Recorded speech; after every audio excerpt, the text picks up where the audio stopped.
Dobrodošli u novi video, vi koji ste ostali na kanalu, koji se niste unsubscribe-ovali u zadnjih par mjeseci. Znam da niste očekivali novi video, nisam ni ja, ali eto nema se šta raditi zbog ove pandemije, ne može se ni na biro otići. U današnjem videu se opraštam od 2020. godine, bolje da nikad nije ni došla. A po tradiciji opraštamo se uz pitanja i odgovore koja ste mi postavljali na community tabu.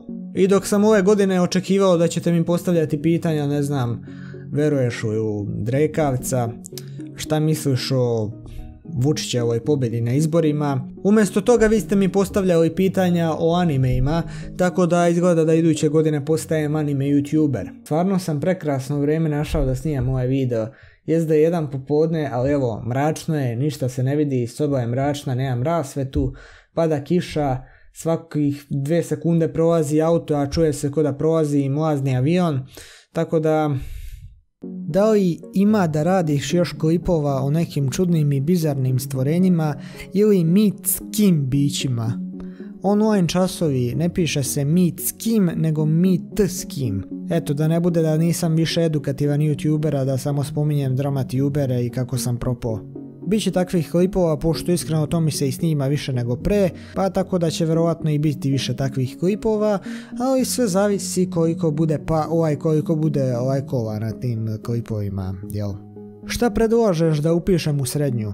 Predlažem ti da se dobro preispitaš šta ti stvarno želiš da radiš u budućnosti i šta tebe stvarno zanima, pošto ti je bitno da zapamtiš da donosiš prvu veliku životnu odluku. Nemoj upisivati medicinu ako se stvarno ne želiš baviti time u budućnosti i ako te to stvarno ne zanima, a želiš da je upišeš samo zato što ti prijatelj tamo ide ili znaš da su dobre plaće u medicini. Zašto ovo naglašavam? Pa zato što sam ja upisao nešto što sam mislio da me zanima, a kad su krenula predavanja video sam da ja to ne znam, ali da zapravo ni nemam želju da to naučim, tako da savjetujem ti da dobro promisliš. Omiljeni anime, gledaš li hentai, bože me sačuvaj, da li si gledao Kakegurui, ako jesi mišljenje? Omiljeni i ujedno jedan od najboljih animea po meni je Higurashi. Gledaš li hentai? Čekaj da se prekrstim. Pogledao sam samo jedan i to je onaj sa onom crvenokosom đavolicom, pošto sam je stalno viđao po YouTubeu i drugim platformama i zanimalo me jel te šta je to toliko zanimljivo oko nje. Ništa neću reći. Kakegurui sam pogledao i po meni je prebrutalan anime, iako vidim da ga dosta ljudi nešto ne voli pretjerano, pošto govore kao ima puno boljih animea o kockanju i tako to, ali što se mene tiče ja sam veoma jednostavan, što više likova u animeu nije normalno, to je bolje, a u ovom animeu, pa mislim... Bukvalno ni jedan lik nije normalan, čak i onaj Ryota poludi s vremena na vrijeme, on bi trebao da bude kao neki normalan lik. Koja ti je najjezivija creepypasta koju si pročitao? Pa recimo da je to Harbinger eksperiment koji možete poslušati kod magičnog videa. Ne slušam u zadnje vrijeme previše creepypasta, više volim slušati istinite horror priče kod, ne znam, Mr. Nightmarea i tako tih youtubera. Da li ćeš snimati klipove sa drugim youtuberima, NPR idiokratija? Pa kao što bi rekli ovi veliki i veoma inteligentni predstavnici naše YouTube scene, ja sam potpuno nebitan YouTuber, tako da ko bi uopšte htio da snima sa mnom? Zašto pričaš usporeno u svakom klipu? Pa prijatelju, nisam ti ja Dex Rock. Koja je po tvom mišljenju najbolja igra ikada napravljena? Slabo ti ja igram igrice, pa mogu samo reći GTA 5. Uživao sam u gotovo svakoj emisiji i prešao sam je ko zna koliko puta. Top 10 balkanskih YouTubera. Bez nekog rangiranja nek budu ovi: Muđa, Idiokratija, Novi Anonimus, Balkan UFO, Svet tajni, Kako lako, Ozbiljne teme, Gledaj ovo, Amir ne snimam klipove, Hadžić, Magični video. Ima naravno još dobrih kanala poput C-Media mreže i Kukuruzne trešnje, da dobro ste čuli, ali neki kanali nisu toliko aktivni kao pre. Koliko animea si gledao? Šta voliš kod animea? Imaš li omiljeni predmet u školi? Čitaš li stripove? Jesi ti ovo nešto preko veze došao pa imaš pravo da postaviš 4 pitanja? Pogledao sam ih negde do 200, nisam tačno siguran za broj, pošto računam i filmove i one epizode i ostalo, tako da sigurno ih ima preko 150, ali nisam sad siguran koji je tačno broj. Ako misliš na omiljeni žanr, to bi bili misterija i horor, zato mi je Higurashi omiljeni, mada iz svakog žanra mogu pronaći nešto što je dobro. Omiljeni predmeti su mi bili geografija i istorija, a u osnovnoj je bila i kemija pošto smo imali legendu od profesora.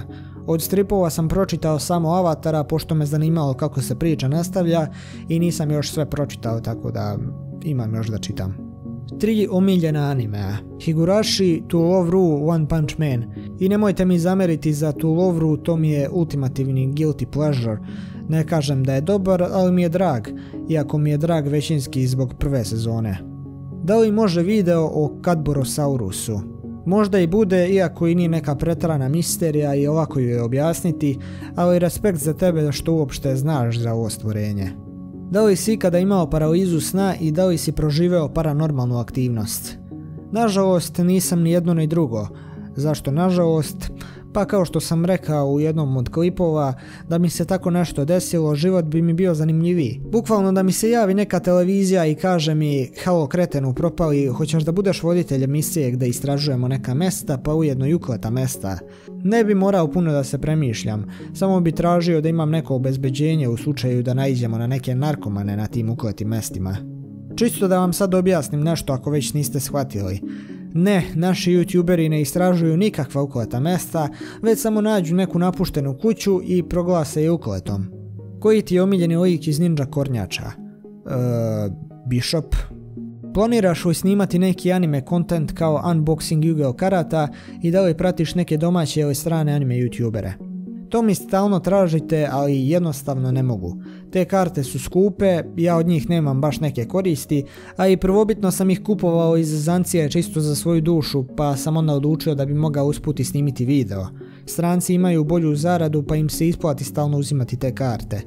Ja karte platim lupam $40, a od klipa dobijem $5. Od youtubera pratim Shinigamija koji nešto ne snima pretjerano često u zadnje vrijeme, a od stranaca The Anime Mana.